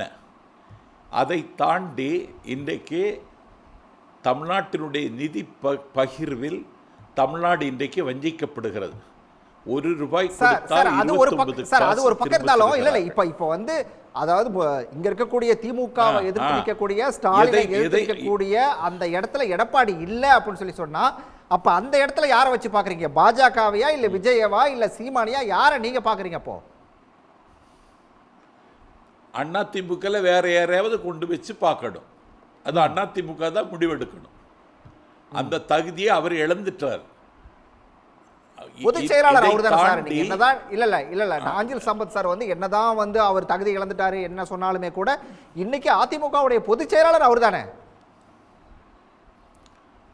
நான் இப்ப கேட்கிறேன், இப்போது நடந்த ஒரு மாத சட்டமன்ற நடவடிக்கையில் எதிர்க்கட்சி தலைவர் என்ற நிலையில் அவருடைய பங்களிப்பு என்ன சொல்லுங்க? எந்த விவாதத்தில் அவர் பேசியிருக்கிறாரு? ஒரு கொலை சம்பவத்தை ஒரு வன்முறை சம்பவத்தை சுட்டிட்டு காட்டுவதா எதிர்க்கட்சி தலைவருடைய கடமையா? செய்யலையே. தமிழ்நாட்டினுடைய பிரச்சனை வேங்கவேல் பிரச்சனையா? வேங்கையில் வந்து ஒரு சம்பவம். இன்னைக்கு அண்ணா திமுக என்பது இந்திய துணைக்கண்டத்தில் 3வது பெரிய கட்சி என்பது மட்டுமல்ல, ஒரு வகுப்புவாத அரச பயங்கரவாதத்தையும் மத பயங்கரவாதத்தையும் கட்டவிழ்த்து விடக்கூடிய பாசிஸ்டுகளுக்கு எதிராக உறுதியாக நிற்கிற ஒரு கட்சி திராவிட முன்னேற்ற கழகம். இந்த மதசார்பற்ற அணி என்கிற ஃப்ரேமில் தான் விடுதலை சிறுத்தைகள் இருக்கிறார்கள். சனாதனத்தை சாய்ப்போம், ஜனநாயகத்தை மீட்டெடுப்போம் என்ற முழக்கத்தோடு இந்த நாட்டில் படை நடத்துகிற ஒரு கிரவுடு புல்லர் லீடர் திருமாவளவன். அவர் இந்த ஃப்ரேமில் இருக்கார் என்று சொன்னால் நாட்டு நலன் கருதி இருக்கிறார். நாட்டு நலன் கருதி தான் இந்த கூட்டணியில் அவர் நீடிக்கிறார். காங்கிரஸ் கட்சிக்கும் இடதுசாரிகளுக்கும் கருத்து வேற்றுமை இருந்தால் கூட ஒரு பாசிஸ்டுகளை வீழ்த்த வேண்டும் என்று அவர்களுக்கு ஒரு பொது நோக்கம் இருக்கிறது. ஆகவே இதில் தலைமை தாங்கக்கூடிய இடத்தில் அண்ணன் ஸ்டாலின் ரொம்ப உயரத்தில் இருக்கிறார். ஆகவே இந்த ஃப்ரேமில் இருந்து தர வேண்டிய கட்டாயம் அந்த கட்சிகளுக்கு இருக்கிறது. திருமாவளவனுக்கோ இடதுசாரிகளுக்கோ இந்த கூட்டணியில் இருக்கிற எந்த கட்சிக்கு ஒரு காயமோ வருத்தமோ மனக்கில சுமை ஏற்பட்டால் அதை தீர்க்கக்கூடிய இடத்துல தான் முதலமைச்சர் இருக்கிறார். அதை அவர் தீர்த்து கொண்டிருக்கிறார். ஆகவே இந்த கூட்டணியை காப்பாற்றி கரை சேர்த்து 2026 தேர்தல் மட்டுமல்ல 2029 தேர்தலிலும் இந்த பாசிஸ்டுகளுக்கு ஒரு முடிவு இட்டுகிற ஒரு முடிவில்லாத போருக்கு அண்ணன் சிலமை தாங்கி இருக்கிறார். ஆகவே எடப்பாடியை பொறுத்தவரை, தமிழ்நாட்டை பொறுத்தவரை அவர் ஒரு அரசியல் அனாதை. அவர் தமிழ்நாட்டில் எந்த அதிர்வையும் ஏற்படுத்த முடியாது, எந்த ஆச்சரியத்தையும் நிகழ்த்த முடியாது. ரைட். ராமசாமி மையப்பன் சார், எடப்பாடியை முன்னிறுத்தி தான் நாம் வந்து வாக்கு கேட்கணும் அப்படின்னு சொல்லி எஸ்பி வேலுமணி பேசினதை இங்கே வந்து ஒவ்வொருத்தரும் ஒவ்வொரு மாதிரி அவங்க பார்வையை விளக்கம் கொடுத்தாங்க. இதை நீங்கள் எப்படி புரிஞ்சுக்கிறீங்க? அதை உங்களோட கேள்விக்கு போகிறதுக்கு முன்னாடி ரெண்டு ஃபேக்சுவல் இது. அண்ணன் எம்எல்ஏ அவர்கள் பாலாஜி அவர்கள் வந்து சொன்னாங்க எடப்பாடியார் அவர்கள் வந்து வேங்கைவேல் விஷயத்தை பேசவே இல்லைன்னா. சட்டசபையில் பேசினாங்க, அதுக்கப்புறம் ப்ரெஸ் மீட்லேயும் அவர்கள் வந்து அதை பற்றி பேசினாங்க. அதே மாதிரி கீழவெண்மணி பற்றியும் பேசினாங்க. பெண்களுக்கான செய்கிற அநீதி திமுகவினர் செய்ததையும் பற்றி அவர்கள் பேசியிருக்கிறார்கள். ஸோ அதனால் அது ரெக்கார்டில் இருக்குது. இப்போ தான் யூடியூப்லேயும் பார்த்தேன், அது லைவாக அவைலபிளாகவும் என்ன பேசினாரு. ஸோ அதனால் அந்த மாதிரி ஏற்கனவே எடப்பாடியார் அவர்கள் கேள்வி கேட்டிருக்காங்க, கேள்வி கேட்காம இல்லை. அது ஒன்று. இரண்டாவது, நான் வந்து எதை கேட்டாங்க கட்சியை வந்து ஒரு குறுகிய பார்வையில் பார்க்கிறேன் அப்படின்னு நான் சொல்லல. இல்ல எதை கேட்டாங்க ராமசாமி அவர்களே? மக்களுக்கான ராமசாமி சார் இருக்கிறீர்கள். எம்எல்ஏ ஏதோ உங்கள்கிட்ட கேட்கிறாரு, பாலாஜி ஏதோ உங்கள்கிட்ட கேட்கிறாரு, குறுக்கிடுறாரு. இல்ல என்ன பேசினாரு, என்ன பேசினாரு சட்டமன்றத்துல வேங்கைவேல் பத்தி? அவர் வந்து திமுக ஆட்சியின் குறைகளை அதில் கேள்வி கேட்டிருக்காரு. எதற்காக இன்னும் எஃப்ஐஆர் ஃபைல் பண்ணப்படல, எதற்காக அதில் ப்ராக்ரஸ் இல்லை, என்ன கேள்வி கேட்டாருங்க? என்ன கேட்டாருங்க? இது இல்லாமல் அதிமுகவின் நபர்கள், பாஜகவின் தலைவர் அண்ணாமலை அவர்கள், இவங்க எல்லாமே வேங்கைவேலுக்கு அது மட்டும் இல்லாமல் பழங்குடியினர் தாழ்த்தப்பட்டவர்களுக்கு எதுவுமே செய்யல குறைத்து பார்ப்பது வந்து ஃபேக்சுவலா தவறாக இருக்கு, விஷயமாக இருக்கு அப்படின்னு. பாஜக வந்து இப்போ நேஷனல் லெவல்ல பாத்தீங்க அப்படின்னா, மன்னிக்கணும், நீங்க சட்டமன்றத்தில் பாஜக வந்து நேஷனல் லெவல் நீங்க பாத்தீங்கன்னா எத்தனை வந்து கேபினெட் மினிஸ்டர், எத்தனை மினிஸ்டர் ஆஃப் ஸ்டேட், இது இல்லாம அவங்க பாலிசி டெசிஷன்ல பாருங்க எத்தனை பள்ளிக்கூடம், எதற்கான ஒவ்வொரு பட்ஜெட்லையும் இன்க்ரீஸ்ட் ஃபைனான்சிங் அந்த ஸ்கூல்ஸை இம்ப்ரூவ் பண்றதுக்கு, அவங்களோட லைஃப் கண்டிஷன்ஸை இம்ப்ரூவ் பண்றதுக்கு, அவர்களுக்கான வேலை வாய்ப்பு, அவர்களுக்கான அவர்களுக்கான ஃபார்மர்ஸ் ப்ரொடெக்ஷன், ஃபாரஸ்ட் டுவெல்லர்ஸோட ரைட்ஸ் ப்ரொடெக்ஷன், இது எல்லாத்துக்கும் எவ்வளவு செய்திருக்கிறார்கள் அப்படின்னு பார்க்க வேண்டிய தேவை இருக்கிறது. ஆனா இங்க கிலோமீட்டர் தூரத்துல கூட ராமசாமி அவர்களே நண்பா, இதெல்லாம் வந்துட்டு பெரிய ஸ்டாட்டிஸ்டிக்கல் லைஸ். இதெல்லாம் என்ன பண்ணிட்டாங்கன்னு நீங்க சொல்லிட்டீங்க அப்படின்றதெல்லாம் இதெல்லாம் ஸ்டாட்டிஸ்டிக்கல் லைஸ். தமிழ்நாடு ஏன் ரெஸ்பாண்ட் பண்ணல சார்? அது சொல்லுங்க. நீங்க இவ்வளவு பண்ணிட்டாங்கன்னு சொல்றீங்களே நண்பா, இதுக்கெல்லாம் ஏன் தமிழ்நாடு ரெஸ்பாண்ட் பண்ண மாட்டேங்குது? 4.25 கோடி பேருக்கு வந்துட்டு நீங்க அந்த இதுல கடன் திட்டத்தில் கொடுத்தான்றீங்க, ஸ்கூலுக்கு கொடுத்தான்றீங்க, எல்லாத்துக்குமே நாங்க தமிழ்நாட்டுக்கு பண்ணோன்றீங்க. ஏன் தமிழ்நாடு உங்களுக்காக ரெஸ்பாண்ட் பண்ண மாட்டேங்குது? அதை சொல்லுங்க. ஏன் 13 இடத்துல டெபாசிட் எடுக்கக்கூடிய இடத்துல வந்துட்டு காம்பரேஷன் இருந்துச்சு, அதுக்கு சொல்லுங்க. இருக்கிற தமிழ்நாடு உட்பட பழங்குடியினர் தாழ்த்தப்பட்டவர்கள் இருக்க இடத்துல வந்து பாஜக அதிக வாக்குகள் பெற்றிருக்கு, வெற்றி பெற்றிருக்காங்க. தமிழ்நாட்டிலேயே எடுத்துக்கோங்க, பாஜக வந்து 2% எதுவுமே பண்ண முடியாது அப்படின்னு சொன்னவங்க போன 2024 18% எடுத்திருக்காங்க அவங்க கூட்டணி கட்சிகளோட சேர்ந்து. அதுல அந்த 5 தலைவர்கள் வாங்கின ஓட்டை நீங்க கழிச்சிடுறீங்க பாருங்க. வந்து இம்ப்ரூவ்மென்ட் அப்படின்னு பார்க்கணும். ஓபிஎஸும் டிடிவி தினகரனும் பாரிவேந்தரும் சண்முகமும் இவங்க எல்லாம் கழிச்சிட்டு பாருங்க. தெரியும் பாமக என்ன ஆச்சு உங்களோட அப்படின்றத நீங்க கணக்கு போட்டு பாருங்க. அகாடமிக்கா இது எல்லாமே டேட்டா உங்ககிட்டயும் இருக்கு அப்படின்னு எனக்கும் தெரியும், மத்தவங்க மாதிரி கிடையாது நீங்க. சோ அதனால 18% நீங்க எவ்வளவு வேணா கழிச்சுக்கோங்க. பாஜகவோட மார்க் இம்ப்ரூவ்மெண்ட் 1996 பத்மநாபபுரத்துல முதல் எம்எல்ஏ தனியாக பெற்றதுல இருந்து இன்னைக்கு அது இம்ப்ரூவ்மெண்டா இல்லையா அப்படின்றதான் கேள்வி. அது ஒவ்வொரு தலைவரின் படியிலும் அண்ணாமலை அவர்கள் தலைமையிலா இருக்கலாம், இல்ல தமிழிசை அவர்கள் தலைமையிலா இருக்கலாம், இல்ல இன்னைக்கு வந்து நயனார் நாகேந்திரன் அவர்கள் தலைமையில ராமசாமி சார் தமிழ்நாட்டுல பாஜக வளர்ந்திருக்குது. அடுத்தது அது நான் கேட்டதுக்கு வரலையே. இங்க வந்து அவங்க வேலுமணி சொல்றது அப்படிங்கிறது வந்து எடப்பாடியை முன்னிறுத்தி தான் நம்ம வாக்குகளை கேட்கணும் அப்படின்னு சொல்லி சொல்றாரு இல்லையா? அப்ப இங்க அந்த மோடி அப்படிங்கறத அதை வந்து முன்னிறுத்தினா வாக்குகள் வராது, நம்ம தமிழ்நாட்டுல எடுபடாது அப்படிங்கிற அந்த எண்ணத்தை அப்படி பேசுறாருன்னு எடுத்துக்கலாமா? சிஎம் கேண்டிடேட் யாரு? கூட்டணி ரொம்ப சிம்பிள். எதிர்கட்சி தலைவர் யாரு? இன்னைக்கு எடப்பாடியார் அவர்கள். அதிக வாக்கு சதவீதம் இருக்கிற கட்சி எது? ஏஐடிஎம்கே. இன்னைக்கு சீஃப் மினிஸ்டர் கேண்டிடேட் யாரு? எடப்பாடியார் அவர்கள். அவர்கள் முன்னிலை. ஸோ சீஃப் மினிஸ்டர் கேண்டிடேட் அப்படின்றது மாற்றம் கிடையாது. அந்தந்த கூட்டணிக்கு அந்தந்த கட்சி தலைவர்கள் இருப்பாங்க. அங்கங்க யார் வந்து முக்கியத்துவம் பெறுகிறார்கள், அந்த கான்ஸ்டுவன்சியில் யாருனால அதிகமாக வாக்கு பெறுமோ அவர்களோட இது பார்வை அதிகமாக இருக்கும். அதனால பிரதமர் மோடி அவர்கள் வருவாங்க. டபுள் இன்ஜின் சர்க்கார் அப்படின்றது பேச்சு திரும்பி இருக்கும். 2 குழாய்களிலும் அவர்களால் பணி செய்ய முடியும் அப்படின்றது இருக்கும். அமித்ஷா அவர்களின் திறம் எங்க இருக்கோ அங்க வந்து அவர்கள் கேம்பெயின் பண்ணுவாங்க. அண்ணாமலை அவர்கள் எங்க வந்து கேம்பெயின் பண்ணா சரியா இருக்கும். நயினார் நாகேந்திரன் அவர்கள் எங்கே வந்து கேம்பெயின் பண்ணால் சரியாக இருக்கும், எடப்பாடியார் அவர்கள் கேம்பெயின் எங்கே வந்து பண்ணால் சரியாக இருக்கும், வேலுமணி அவர்கள் எங்கே கேம்பெயின் பண்ணால் சரியாக இருக்கும் அப்படின்றது ஒவ்வொருத்தரும் பார்ப்பாங்க.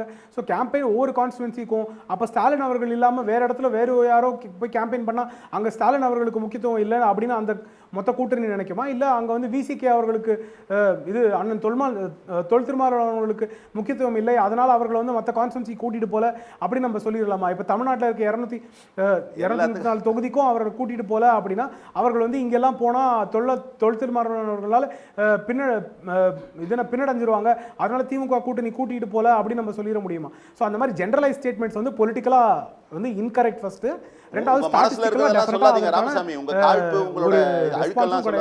இன்னைக்கு எடப்பாடியார் அவர்கள் கூட்டணியின் தலைவர், இன்னைக்கு அவர் தான் எதிர்க்கட்சி தலைவர், அதிக வாக்கு சதவீதம் இருக்கிற கட்சியின் தலைவர் அவர், அதனால அவர் தான் சீஃப் மினிஸ்டர் கேண்டிடேட். அப்புறம் ஆப்வியஸா அவர் அப்படின்னு பாலாஜி அது அப்படிதான் புரிஞ்சுக்கணுமா?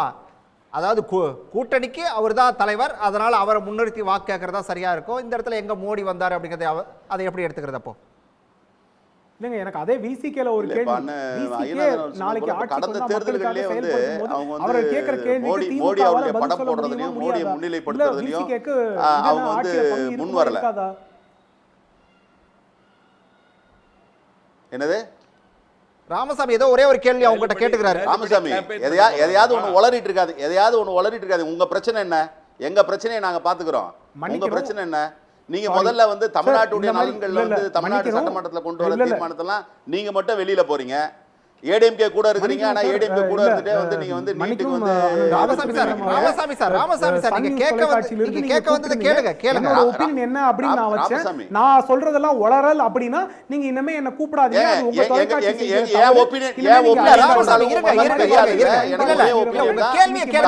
தமிழரோட ஒபினியன் தான் எழுச்சி தமிழர் ஒபினியன் வந்து சொல்லிட்டாரு அவரு. நீங்க எல்லாத்தையுமே வந்து கூகுள்லயும் வாட்ஸ்அப்ல பாப்பீங்கல, அந்த மாதிரி ஏதாவது பாருங்க. பண்றீங்க எம்எல்ஏ எதுக்கு வளரவங்களோட உட்கார்ந்து இருக்கீங்க? நீங்க சட்டமன்றத்துல நடக்காதெல்லாம் போய் பேசுறீங்களே, சட்டமன்றத்துல பேசாதெல்லாம் பேசலாம்னு போய் பேசுறீங்களே. சட்டமன்றத்துல நீங்களா போய் உட்கார்றீங்க? நாங்க தாங்க உட்கார்றோம். ஒண்ணும் இல்லங்க, சன் நியூஸ்ல போட்டுருக்காங்க, நீங்க பாருங்க. என்னதே ஏங்க இல்ல சார் நாஞ்ச சம்பத் சார் உங்கள மாதிரி தனிப்பட்ட தாக்குதல் வேண்டாம் சார். தனிப்பட்ட தாக்குதல் வாந்தி எடுக்கிற வேலை இல்லங்க எங்களுக்கு. ஆத்தென்டிகேட்டட் இன்ஃபர்மேஷன் தாங்க பேசுறோம். சட்டப்பேரவை குறிப்பு காட்டுங்க. எடப்பாடி பழனிசாமி அவர்கள் பேசுன சட்டமன்ற குறிப்பு காட்டுங்க. நீங்க சரி சும்மா எதையா ஒண்ணு வந்து உட்கார்ந்துட்டு ஆன்லைன்ல உட்கார்ந்துட்டு எதனா கூகுள்லயும் வாட்ஸ்அப்லயும் தட்டி பார்த்துட்டு இதேதான் அவர் சொன்ன மாதிரி ஏதாவது ஒரு டேட்டா தரமான டிஸ்கோர்ஸ், மக்களுக்கு தேவையான டிஸ்கோர்ஸ், வார்த்தை பயன்பாடுகள் எல்லாமே இன்னைக்கு எல்லாரும் மக்கள் பிரதிநிதிகள், மூத்த தலைவர்கள், தனிப்பட்ட தாக்குதல் வேண்டாம் ப்ளீஸ். பொங்கலூர் மணிகண்டன் பொங்கலூர் மணிகண்டன் நிறைவு பார்வை சுருக்கமா ரைட். அதாவதுங்க ஒரு மூன்று தேர்தலில் வெற்றி பெற்ற ஒரே காரணத்திற்காக கொள்கை கூட்டணி வலிமையா கூட்டணி பேசுறாங்க. 3 முறை தோத்துனா அதான் உண்மைங்க. மீண்டும் கிடைக்கும் என்கிற நப்பாசி பேசிட்டாங்க. 2026 பாருங்க, நிச்சயமாக அந்த கூட்டணி தோற்கடிக்கப்படும். திமுக அரசு செய்யக்கூடிய தவறுகளை எல்லாம் அந்த கூட்டணி கட்சிகள் எல்லாம் மறைத்து கொண்டிருக்கிறது. அது மௌனியா இருக்கிறது உண்மை. சட்டமன்றத்தில் அண்ணன் பாலாஜி அவர்கள் மனசாட்சி பாருங்க, எடப்பாடி சட்டமன்றத்தில் பேசவே இல்லையா? எத்தனை பேசிக்காருங்க? ஒவ்வொரு முறையும் அவர் பேசுவதை பத்தி அவர் பேசினாரா சொல்லுங்க. சட்டமன்ற குறிப்பு காட்டுங்க. ஏங்க பேசினாரா குறிப்பு காட்டுங்க. திமுக பேசுறீங்கப்பா. திமுக பேசல, ஆளும் அதிகாரம் திமுக கமெண்ட் இருக்குது. நீங்க பேசலப்பா. நீங்க உங்க வாழ்க்கைக்கு நீங்க பேசுங்க. உங்களை பத்தி கேட்டா நீங்க பேசுங்க. நீங்க ஏன் பேசலன்னு கேட்டா அவங்க ஏன் பேசலன்னு கேட்காதீங்க. இத முதல்ல மாத்துங்க. இந்த பழக்கத்தை விடுங்க. நீங்க ஏங்க பேச மாட்டீங்க? நீங்க ஏன் பேச மாட்டீங்க? நீங்க ஏன் பேச மாட்டீங்க? நீங்க பதில் சொல்லுங்க. உங்களுக்கு பதில் இல்ல, உங்களுக்கு முகம் இல்ல, உங்களுக்கு பதில் இல்ல, நீங்க சொல்றீங்க. நீங்க ஏன் பேசல? நீங்க ஏன் பேசல? நீங்க ஏன் பேசல? நீங்க யார் போனீங்க அங்க வேங்க நீங்க ஏன் பேசல? நீங்க ஏங்க பேசல? ஒரு அமைச்சர் வந்து எடப்பாடி பழனிசாமி பேசல, கேவலப்படுறாரு. அவர் ஏங்க துணிவலி விஷயம் பிரதான தவறுகள் எல்லாம் மறைத்து கொண்டு உங்களுக்கு உள்நோக்கம் இருக்கு. உங்களுக்கு உள்நோக்கம் இருக்கு. கொள்கையா உங்களுக்கு உள்நோக்கம் இருக்கு. சரி சரி சரி ஓகே. நீங்க பதில் சொல்லுங்க. அவங்க கேக்குறோம். உங்களை கேக்குறோம். இதே ஜனநாயகமா? உண்மையை சொல்றேன். திமுகவோடு சும்மா டைவர்ட் பண்ணாதீங்க. நீங்க கேட்கல, நீங்க கேட்க மாட்டீங்க. நீங்க கேட்க மாட்டீங்க. ரைட். யாருக்கான உள்நோக்கம்? உள்நோக்கம் இருக்கு ரைட். வர சார் நேரம் குறைவா இருக்கு சார். ஐயநாதன் ஐயா நிறைவா இல்லை, எந்த ஒரு விடயத்திலையும் உள்நோக்கம் இருக்கு அப்படின்றதோ இந்த பி டீம்னு சொல்கிறதோ தயவு செஞ்சு இதெல்லாம் நம்ம தவிர்க்கணும்னு நான் நினைக்கிறேன்.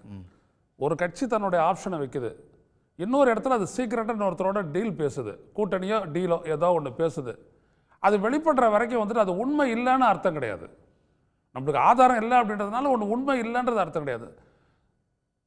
விசிக தலைவர் திருமாவளவன் அவர்கள் சொல்லக்கூடிய விடயம் என்ன அப்படின்னோம்னா, ஒரே அவருடைய ஏன் நிலைப்பாடு இப்படி இருக்கு, நான் அதனால் உங்களோட வர முடியாத நிலையில் இருக்கிறேன், நான் இந்த கூட்டணியில் தொடர்றதுக்கு காரணம் இந்த மாதிரியான ஒரு எதிர்ப்பு நிலைப்பாடு, அதுதான் அவர் தெளிவுபடுத்திக்கிட்டு வர்றாரு டைம் அண்ட் அகெயின்.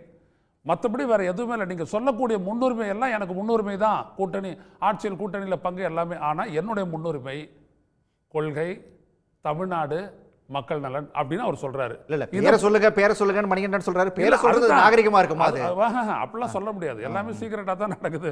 எவ்வளவு விஷயம் நடக்குது அந்த மாதிரிலாம் இருக்கு, அதெல்லாம் வந்து சொல்ல முடியாது. அவரு அப்படி சொல்லவும் கூடாது.